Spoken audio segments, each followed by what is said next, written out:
Dans cette vidéo, nous allons apprendre comment les démarreurs étoile-triangle fonctionnent pour les moteurs à induction triphasée.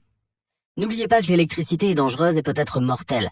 Vous devez avoir les compétences nécessaires et être qualifié pour effectuer tout travail électrique. Il s'agit d'un démarreur étoile-triangle réel, et à la fin de la vidéo, vous devriez être en mesure de me dire quel est le rôle de chaque composant et comment l'ensemble du système fonctionne. Maintenant, pour cette vidéo, je vais utiliser l'ancien code de couleur bleu, jaune, rouge pour les phases, parce que je pense que cela est plus visuel. Cependant, je vais également vous montrer des versions avec des couleurs utilisées aux États-Unis, dans l'Union européenne, au Royaume-Uni et en Australie un peu plus tard dans la vidéo. Les moteurs triphasés sont utilisés dans presque tous les bâtiments commerciaux et industriels. À l'intérieur d'un moteur à induction triphasée, nous avons 3 bobines séparées qui sont utilisées pour produire un champ magnétique rotatif. Lorsque nous transmettons un courant alternatif à travers chaque bobine, celles-ci produisent un champ magnétique qui change d'intensité ainsi que de polarité lorsque les électrons changent de direction. Mais si nous devions connecter chaque bobine à une phase différente, les électrons de chaque phase changeraient de direction entre l'avant et l'arrière à des moments différents par rapport aux autres phases. Cela signifie que l'intensité et la polarité du champ magnétique changent à un moment différent de celui des autres phases. Pour distribuer ce champ magnétique, nous devons faire tourner les bobines à 120 degrés pour la dernière phase, puis les combiner dans le stator du moteur pour produire le champ magnétique rotatif. Ce champ magnétique rotatif fera tourner le rotor que nous utiliserons pour entraîner un ventilateur, une pompe, etc. Sur le dessus ou parfois sur le côté du moteur, nous avons un boîtier pour les bornes électriques. Je vais simplement déplacer ce boîtier ici pour la rendre plus facile à voir. À l'intérieur de ce boîtier électrique, nous avons 6 bornes. Chaque borne a une lettre et un chiffre correspondant. Nous avons U1, V1, W1 et W2, U2, V2. Nous avons notre bobine de phase 1 connectée aux 2 bornes U. Nous avons ensuite la bobine de phase 2 connectée aux 2 bornes V et la bobine de phase 3 connectée aux 2 bornes W. Voici un exemple réel de boîtier pour bornes électriques de moteur à induction. Je vais tester votre compréhension de ceci un peu plus tard dans cette vidéo. Notez que les bornes de la bobine sont dans une disposition différente entre la partie supérieure à la partie inférieure. Nous verrons pourquoi dans un instant. Nous apportons maintenant l'alimentation triphasée et les connectons à leurs bornes respectives. Nous raccordons toujours le côté alimentation aux bornes U1, V1 et W1. Maintenant, pour que le moteur fonctionne, nous devons terminer le circuit. Il y a 2 façons de le faire. La première méthode est la configuration delta. Pour cela, nous connectons les bornes de U1 à W2, V1 à U2 et W1 à V2. Cela nous donnera notre configuration delta.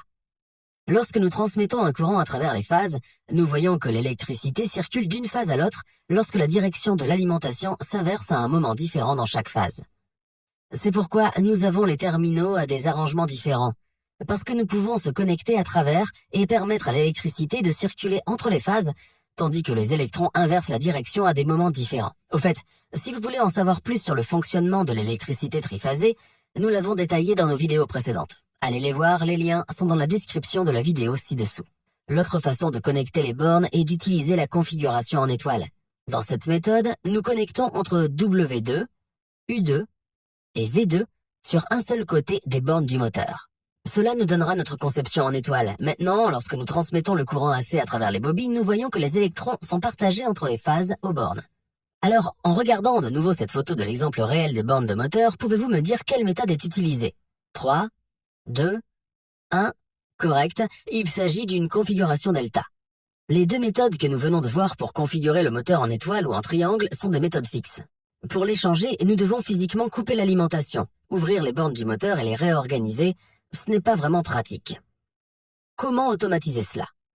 Pour ce faire, nous avons besoin d'utiliser certains contacteurs. Ils sont présents dans différentes conceptions, mais si nous en regardons qu'une seule, le fonctionnement de base est simplement un commutateur qui peut ouvrir ou fermer un circuit pour contrôler le flux d'électricité dans les 3 phases simultanément.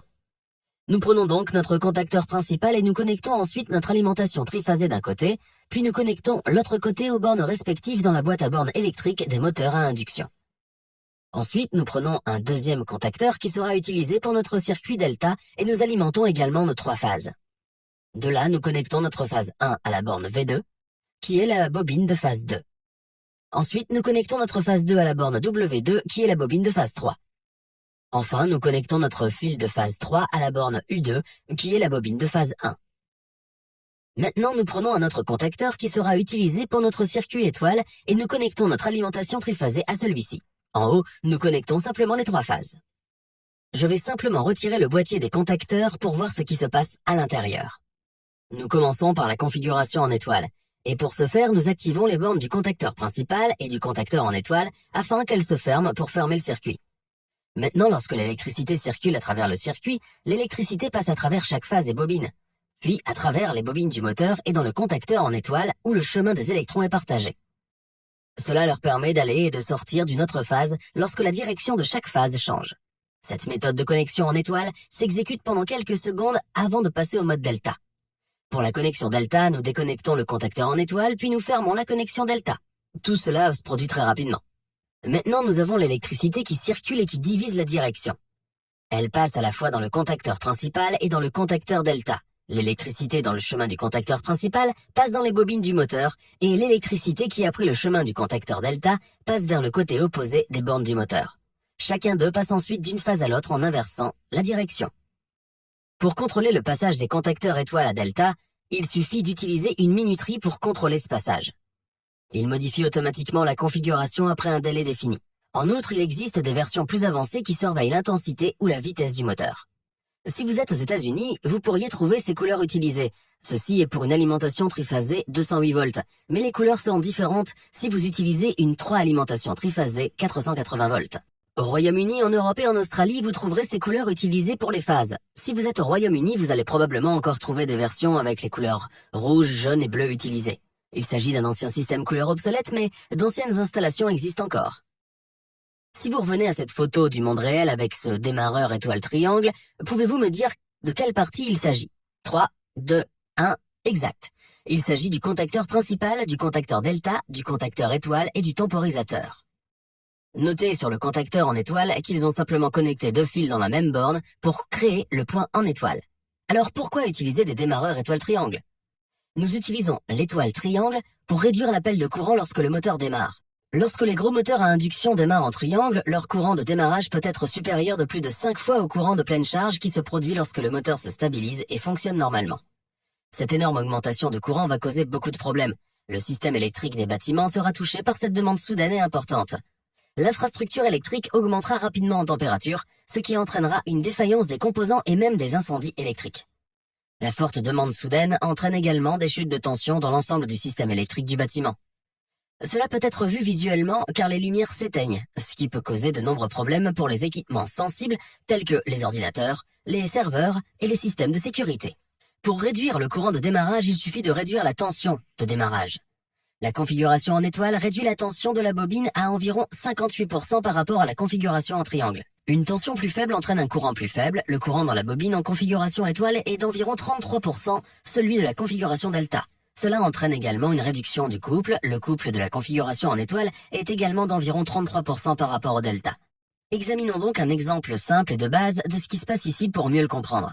Disons que le moteur est connecté en delta avec une tension d'alimentation européenne de type 400 volts. Cela signifie que lorsque nous utilisons un multimètre pour mesurer la tension entre 2 phases, nous aurons une valeur de 420 volts. C'est ce que nous appelons notre tension de ligne à ligne. Au fait, si vous n'avez pas de multimètre, je vous recommande fortement d'en obtenir un pour votre boîte à outils. Il est essentiel pour tout diagnostic électrique et pour construire votre compréhension de l'électricité. J'ai mis des liens plus bas pour notre suggestion de multimètre. Si nous mesurons à travers les 2 extrémités d'une bobine, nous mesurons à nouveau la tension ligne à ligne de 400 volts. Disons que chaque bobine a une résistance ou une impédance car il s'agit d'une alimentation à courant alternatif de 20 ohms. Cela signifie que nous allons obtenir une lecture de courant sur la bobine de 20 ampères. Nous pouvons calculer cela à partir de 400 volts divisé par 20 ohms, ce qui équivaut à 20 ampères. Mais le courant dans la ligne sera différent. Il sera 34,6 ampères que nous obtenons avec 20 ampères divisé par la racine carrée de 3, ce qui donne 34,6 ampères. C'est parce que la phase est connectée aux 2 bobines. Si nous regardons ensuite une connexion en étoile, nous avons encore une tension ligne à ligne de 400 volts, et nous voyons que si nous mesurons entre 2 phases. Mais avec la configuration en étoile, toutes nos bobines se rencontrent au point étoile ou au point neutre. C'est à partir de ce point que nous pouvons établir une ligne neutre si nous en avons besoin. Ainsi, cette fois-ci, lorsque nous mesurons la tension aux extrémités de la bobine, nous avons une valeur inférieure de 230 volts parce que la bobine n'est pas directement connectée entre 2 phases comme l'était la version delta. Une extrémité est connectée à une phase, l'autre extrémité est connectée à un point partagé ou au point neutre, de sorte que la tension est donc partagée et sera inférieure. car l'une des phases est toujours en marche arrière. Nous pouvons voir la lecture de 230 volts en divisant le 400 volts par la racine carrée de 3 qui nous donne 230 volts. Comme la tension est inférieure, le courant l'est également. Si la bobine présente à nouveau une résistance ou une impédance de 20 ohms, le courant est calculé avec 230 volts divisé par 20 ohms, soit 11,5 ampères. Le courant de ligne dans cette conception sera donc également de 11,5 ampères. Nous pouvons donc voir avec la connexion delta que la bobine est exposée à l'ensemble des 400 volts entre deux phases. Mais la connexion en étoile n'est exposée qu'à 230 volts entre la phase et le point neutre. Nous pouvons donc voir que l'étoile utilise moins de tension et donc moins de courant que la version delta, c'est pourquoi nous l'utilisons en premier. Ok, c'est tout pour cette vidéo, mais pour en apprendre plus, regardez l'une des vidéos à votre écran et je vais vous revoir là pour la